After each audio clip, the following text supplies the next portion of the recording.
여러분 반갑습니다. 오늘도 루이스 브로커프 교수님의 조직신학, 인간론에 관련되어서 오늘은 구속의 언약에 관한 그러한 내용들을 함께 살펴보도록 하겠습니다. 참고로 지난 시간에는 은혜의 언약 안에 있는 인간에 관한 그러한 내용들로 살펴보았고, 언약의 명칭과 개념들을 살펴보았습니다. 오늘은 구속의 언약에 대해서 살펴보도록 하겠습니다. 함께 주기도문으로 함께 기도하시고 오늘 공부 시작하도록 하겠습니다. 하늘에 계신 우리 아버지여, 이름이 거룩히 여김을 받으시오며 나라의 마옵시며 뜻이 하늘에서 이룬 것 같이 땅에서도 이루어지이다. 오늘 우리에게 일용할 양식을 주옵시고 우리가 우리에게 죄 지은 자를 사하여 준 것 같이 우리의 죄를 사하여 주옵시고 우리를 시험에 들지 말게 하옵시고 다만 에게서 구하옵소서. 대개 나라와 권세영광이 아버지께 영원히 있사옵나이다. 아멘. 첫 번째는 개별적 논의입니다. 은혜 언약의 당사자들은 여러 가지 다양한 방법으로 표현이 되는데, 어떤 학자들은 언약의 당사자를 삼위일체 하나님과 인간으로 말하기도 합니다. 여기서 인간은 아무런 조건이 붙지 않을 때도 있고, 때로는 죄인, 선민, 그리스도 안에 있는 인간이라는 한정어가 붙을 때도 있습니다. 다른 학자들은 삼위일체를 대표하는 성부 하나님과 선민을 대표하는 그리스도를 언약의 당사자라고 보기도 하는 것입니다. 뿐만 아니라 코케이우스는 이래 어떤 학자들은 두 개의 언약을 말하기도 합니다. 곧 성부와 성자 사이에 체결된 구속 언약 팍툼 살루티스와 이 언약의 근거에서 맺어진 하나님의 선민 또는 택함을 받은 죄인 사이에 맺어진 은혜 언약을 구분하게 되는 것입니다. 조직신학적인 입장에서 보면 언약의 당사자를 하나님과 인간이라고 보는 것보다는 성부와 성자로 보는 것이 더 적합한 것이 사실입니다. 이 표현은 로마서 5장 12에서 21절과 고린도전서 15장 21절, 22절, 47에서 49절의 지지를 받고 있으며, 또한 구속 언약과 은혜 언약이 서로 뗄래야 뗄 수 없는 상관관계에 있음을 또한 강조하고 있습니다. 이 표현은 그리스도 안에서 언약의 통일성을 말하고 있는데, 보스턴, 깁, 딕, A 카이퍼, H 카이퍼, A 카이퍼 2세 등의 지지를 받고 있는 그러한 이론입니다. 한편 세 번째 견해는 앞의 두 견해보다 더 명료하고 이해하기가 쉽습니다. 그러므로 이 견해는 언약 교리를 논의할 때 훨씬 더 도움이 될 것입니다. 이 견해는 다른 견해에 뒤따르는 혼란을 피할 수 있고, 마스트리, 히트, 마르크, 투레틴, 비치우스, 헤페, C. 하치, A. 하치, 쉐드, 보스, 바빙크, 호니 등과 같은 다수의 개혁파 신학자들의 지지를 받습니다. 많은 신학자들의 지지를 받는 것을 알 수 있습니다. 이제 C. 하치는 이렇게 이야기를 하였는데, 두 견해를 각각 주장하는 학자들 사이에 교리적인 차이는 없다라는 것이죠. 다시 말하면 모든 성경상의 사실들을 인용하여 하나님과 하나님의 백성의 대표로서의 하나님과 그리스도 사이에 맺어진 언약에 관하여 말하는 자들과 두 개의 언약을 말하는 자들 사이의 차이점은 사실상 없다라는 것이죠. 은혜 언약과 구속 언약 이렇게 두 개. 그렇다면 전체를 포괄하는 세 번째 표현 양식이 가장 바람직하리라는 것은 어렵지 않게 알 수 있다는 것입니다. 그러나 이 견해를 따를 때 우리는 쉐드가 한 말에 주목해야 하는데, 구속 언약과 은혜 언약을 구분하는 이 같은 생각이 성경의 뒷받침을 받는 것은 사실이지만, 그렇다고 해서 행위 언약에 대립되는 두 개의 별개의 독립된 언약이 있다는 말은 아니라는 것이죠. 은혜 언약과 구속 언약은 하나의 복음적인 긍휼의 언약의 두 양상에 지나지 않는다라는 것입니다. 어느 측면을 보는가에 따라서 은혜 언약이냐 구속 언약이냐 이렇게 다 볼 수가 있다는 것입니다. B. 구속 언약에 대한 성경적 근거입니다. 스가랴 6장 13절에 보면 평화의 의논이라는 그런 표현이 나타나는데, 코케이우스를 비롯한 일단의 학자들은 이 구절에서 성부와 성자 사이에 맺어진 협정을 발견하게 되는 것입니다. 그것은 분명히 오류였습니다. 그 이유는 이 구절이 메시아의 왕적 사역과 제사장적 사역이 연합을 말하고 있는 본문이기 때문이라는 것입니다.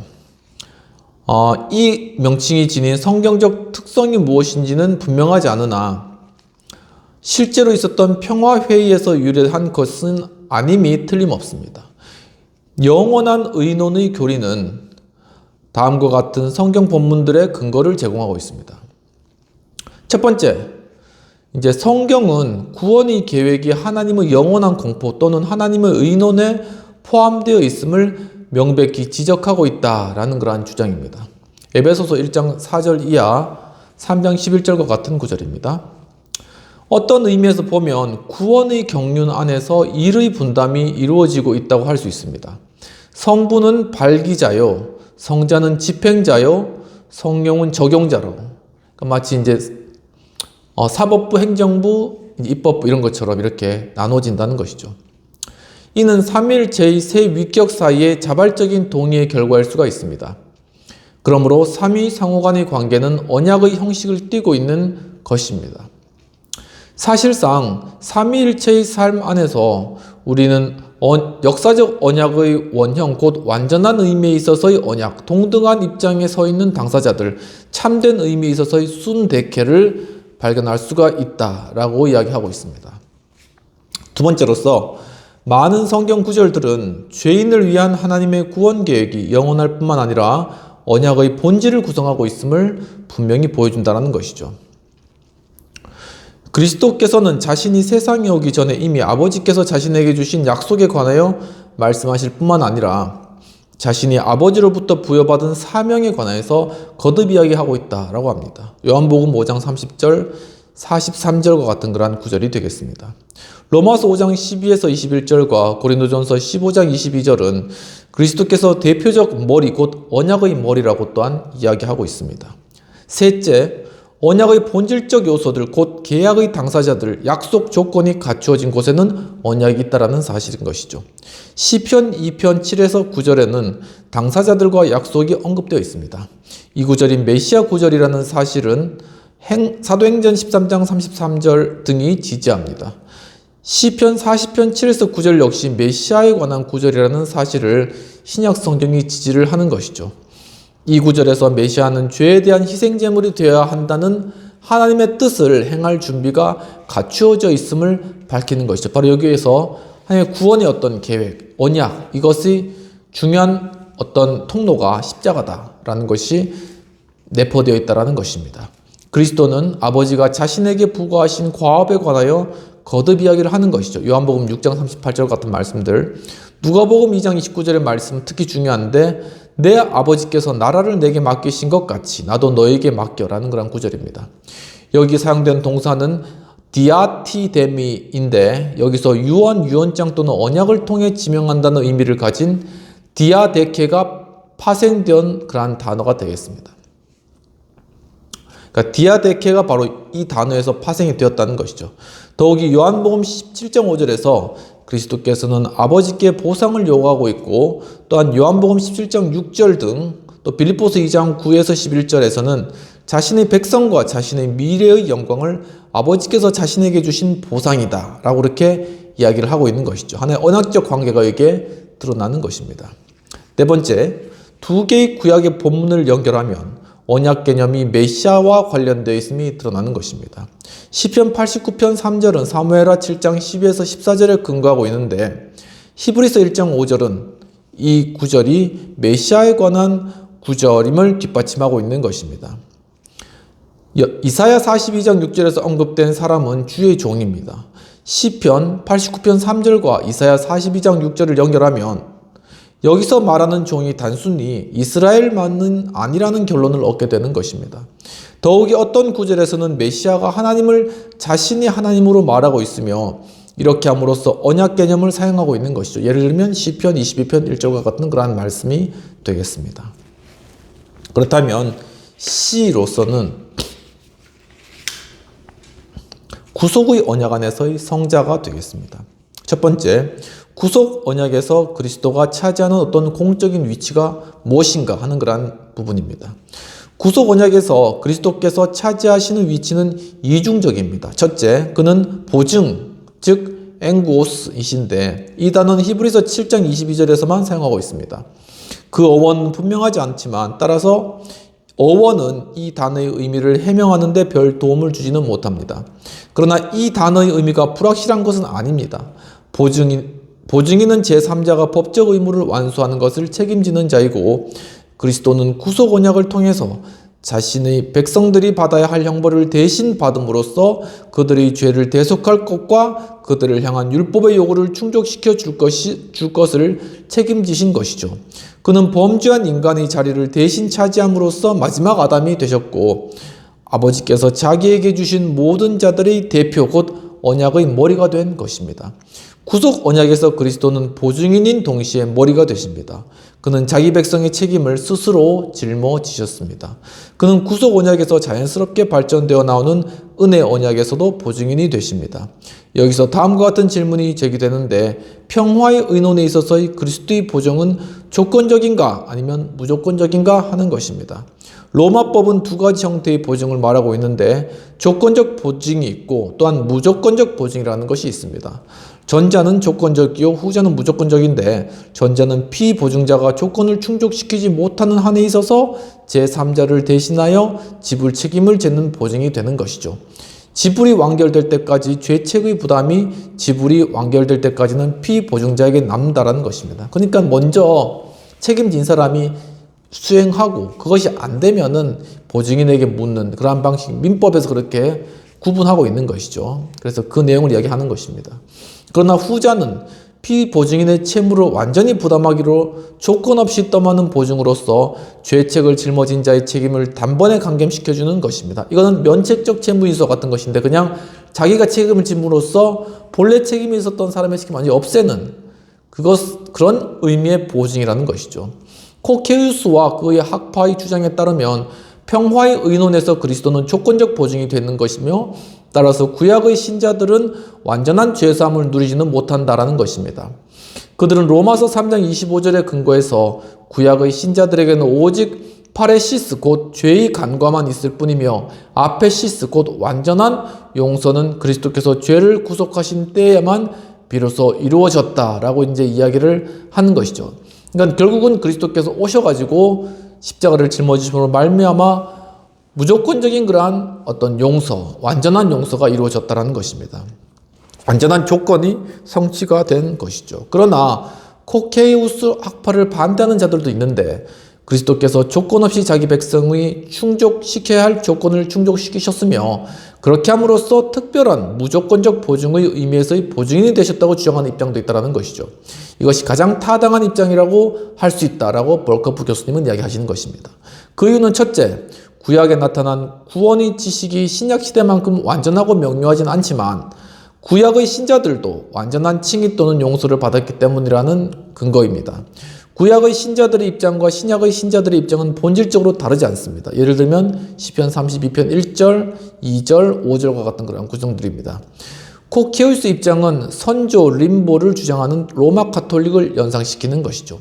둘째, 코케우스의 이론은 죄인의 구원을 위한 요건을 준비하는 하나님의 사역이 불분명한 인간의 불순종에 의존하는 것으로 이해되고 있는데, 이것은 전적으로 부당한 생각인 것이죠. 죄인이 스스로 지불해야 하는 것이 여전히 가능하기는 한 듯이 그리스도를 조건적인 보증인으로 이해되는 것은 잘못된 생각이라는 것입니다. 그 말은 뭐냐면, 인간이 결코 이 죄책을 해결할 수 있는, 인간이 못 갚으면 그리스도가 갚도록 그렇게 하는 그러한 인간의 능력이 없다라는 것입니다. 죄인의 구원을 위해 하나님이 제시하신 방법은 절대적인 방법이라는 것이죠. 그렇다고 해서 하나님께서 죄인이 믿음으로 의롭다함을 받기까지는 그를 개인적으로 죄책을 짊어진 자로 간주하지는 않는다라는 그러한 말입니다.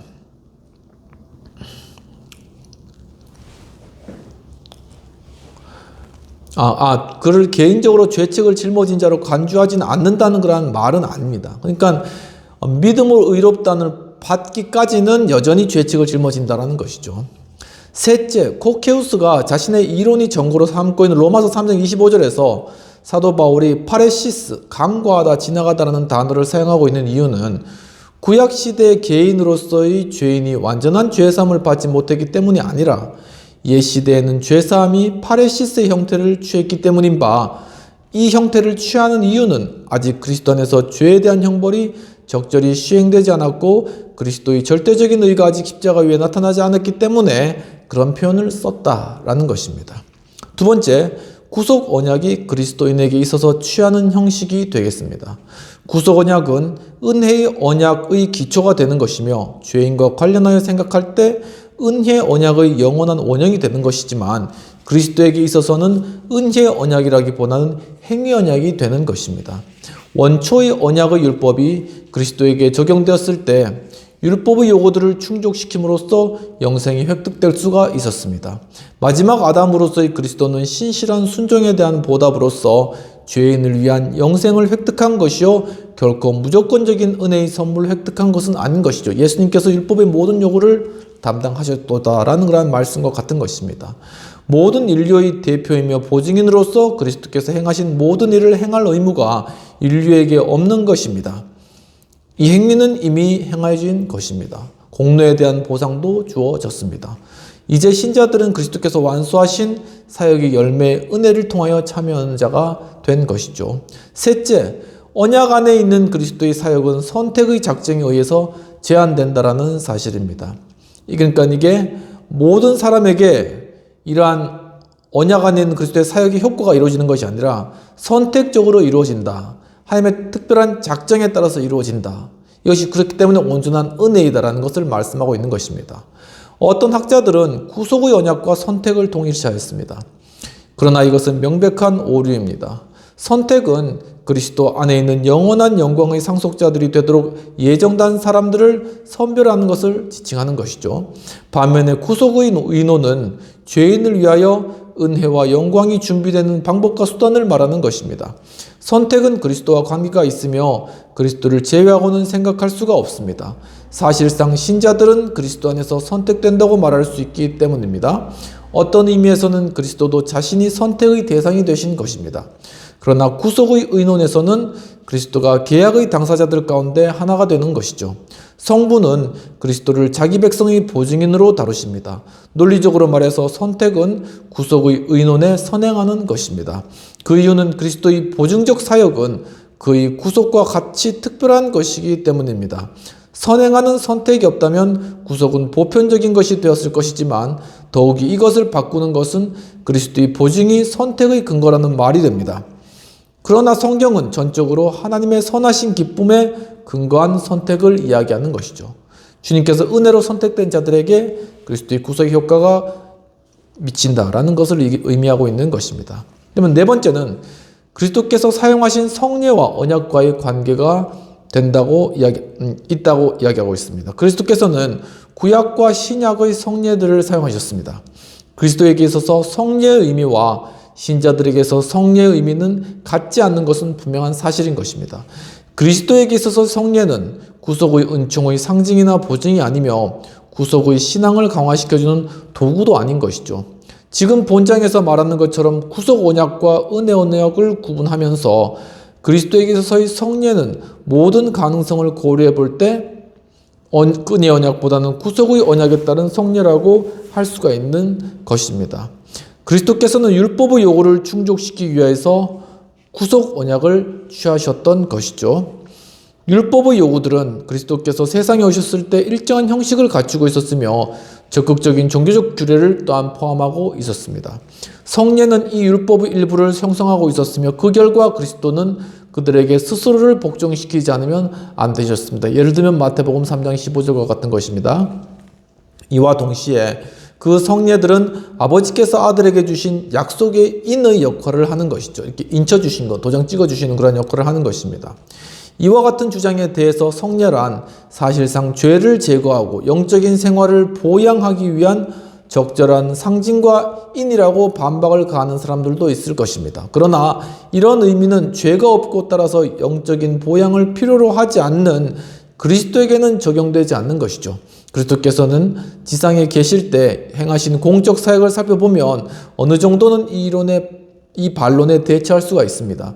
그는 개인적인 죄가 없으셨고 따라서 죄를 제거하기 위한 어떤 성례도 필요하지 않았지만 자기 백성을 위하여 그들의 죄책을 짊어지심으로써 죄인이 되셨습니다. 고린도서 5장 21절 그리하여 성례는 그가 구속 사역을 완성하신 후에 아버지의 약속을 따라서 이 짐을 제거하는 것을 상징하게 되었습니다. 다시 말하면 우리에게 요구되는 바와 같은 의미에 있어서의 구원적 신앙을 그리스도께서 행사한다고 말할 수는 없을지라도 중보자로서의 그리스도는 성부의 약속을 받아들이고 약속을 성취하시는 성부를 신뢰함으로써 좀 더 넓은 의미의 신앙을 행사해야만 하셨습니다. 그리고 성례는 그의 인성에 관한 한 이 신앙을 강화하기 위한 징표와 인으로 작용하는 것이죠. 그래서 이제 인간의 죄를 구속하시기 위한 입장에서는 중보자로서 그리스도는 성부의 약속에 따라 일정한 성례를 행하셨고 또한 그것이 또한 신앙의 강화를 위한 징표나 인으로서도 의미로도 해석할 수 있다라고 그렇게 본 것입니다. 그렇다면 D로 넘어가서 구속 언약의 요구사항들과 약속들을 실제적으로 살펴보도록 하겠습니다. 첫 번째는 요구사항들이 되겠습니다. 성부는 이 언약에서 자기 백성의 머리와 보증인 그리고 마지막 아담으로 나타나신 성자에게 아담의 죄와 성부께서 그에게 주신 자들의 죄를 보상하며 율법을 지키고 그의 모든 영적 후손들을 위하여 영생을 확보함으로써 아담이 실패했던 일을 이루도록 요구하셨습니다. 이 요구사항에는 다음과 같은 특별한 항목들이 포함되어 있었습니다. 첫째, 그는 여자의 몸에서 탄생함으로써 인생을 취하고 현세적인 관계에 들어가지 않으면 안 되었습니다. 그는 또한 죄는 없으나 인간의 연약성은 취해만 했던 것이죠. 갈라디아서 4장 4절, 5절, 히브리서 2장 10절과 같은 구절입니다. 그가 인류의 일원이 되는 것은 절대적으로 필요한 일이었다라고 이야기하고 있습니다. 두 번째는 하나님의 아들로서 율법보다 우월하신 그는 자신을 율법 아래에 두어야만 했다라는 것이죠. 그는 율법과의 자연적일 뿐만 아니라 형벌적이고 계약적인 관계 안에 들어가지 않으면 안 되었습니다. 그로써 죄에 대한 값을 지불하고 그 공로로서 선택자를 위하여서 영생을 획득하지 않으면 안 되었던 것이죠. 시편 40편 8절과 같은 말씀이 되겠습니다. 세 번째, 그는 보상으로서 자기 백성을 위한 죄사함과 영생을 얻은 후 자신이 공로로서 얻은 열매를 그들에게 적용하지 않으면 안 되었습니다. 그 열매는 완전한 죄사함 그리고 성령의 강력한 작용을 통한 삶의 변화가 되는 것입니다. 즉 그리스도의 십자가와 구속의 사역이 또한 완전한 죄사함을 이루고 성령을 통해서 우리 삶을 변화시키는 데까지 그 효력이 미친다라는 것입니다. 이렇게 함으로써 그는 신자들이 자신들의 삶을 하나님께 드려야 한다는 것을 확실하게 아시는 것입니다. 두 번째는 약속들이 되겠습니다. 성부의 약속은 그 요구사항들과 부합하는데 성부께서는 성자에게 자신의 위대하고 포괄적인 과업을 완수하는 데 필요한 모든 것을 다 약속하셨습니다. 이 약속에는 다음과 같은 사항들이 포함됩니다. 첫째, 그는 아들에게 그의 적절한 장막이 될 몸을 준비해 주실 것이다라는 약속입니다. 이 몸은 부분적으로는 하나님의 직접적인 사역에 의해 준비되므로 죄의 오염에서 면제될 것입니다. 누가복음 1장 35절과 같은 말씀입니다. 두 번째, 그는 그에게 그의 과업을 완수하는 데 필요한 은사와 은혜를 주시고 특별히 성령을 무한히 부어주심으로써 메시아 사역을 담당하도록 기름 부어 주실 것이라는 것입니다. 이 약속은 특별히 그가 세례를 받을 때 성취된 것이죠. 세 번째는 성부가 성자께서 사역을 수행하는 것을 지원하실 것이며 그를 사망의 권세에서 구원하시고 그렇게 함으로써 그가 사탄의 지배를 깨뜨리고 하나님 나라를 세우는 것을 가능하게 하실 것이라는 것입니다.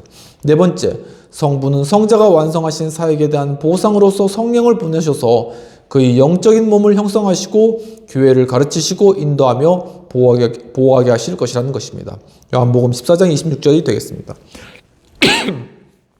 다섯 번째, 성부께서는 그가 완수하신 사역에 대한 보상으로서 수많은 씨를 주실 것이라는 것입니다. 이 씨는 그 숫자가 너무 많아서 아무도 헤아릴 수 없을 것이며 궁극적으로 모든 나라와 모든 언어에 속한 사람들이 이 나라 안에 들어올 것이라는 것이죠. 여섯 번째, 성부께서는 그에게 하늘과 땅의 모든 권세를 주심으로써 세상과 그의 교회를 다스리게 하실 것이라는 것입니다. 그는 마지막으로 그를 중보자로 세우시고 하나님의 아들로서 창세전부터 성부와 함께 가지고 있던 영광을 그에게 주실 것이다 라는 것입니다. 요한복음 17장 5절이 근거되는 말씀이 되겠습니다. 이 구속 언약과 은혜 언약의 관계가 되겠습니다. 다음과 같은 요점들은 구속 언약과 은혜 언약과의 관계를 말하는 것입니다. 첫째, 구속의 의노는 역사적인 은혜 언약의 영원한 원형이다라는 것입니다. 이 사실에 근거하여 많은 학자들이 두 언약을 하나로 묶습니다. 전자는 영원하다, 후자는 시간 안에서 실현된다는 의미에서 임시적이다 라는 것이죠. 전자는 성부와 언약의 보증인이며 택함을 받은 자의 머리이신 성자 사이의 협약인 반면에 후자는 삼위일체 하나님과 보증인이신 그리스도 안에 있는 택함받은 죄인 사이에서 맺어진 언약이다 라는 것입니다. 두 번째는 구속의 의논은 은혜의 언약의 굳고 영원한 기초가 된다라는 것입니다. 성부와 성자 사이에 영원한 평화의 의논이 없었다면 삼위 하나님과 죄인 사이의 협약은 없었을 것입니다.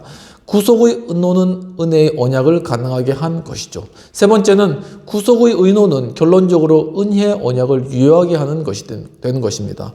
왜냐하면 그 안에는 은혜의 언약을 확립하고 시행할 방편이 제시되어 있기 때문입니다. 오직 믿음을 통해서만이 죄인은 언약의 복을 얻을 수가 있습니다. 구속 의논 안에서 신앙의 길이 열리게 되는 것입니다.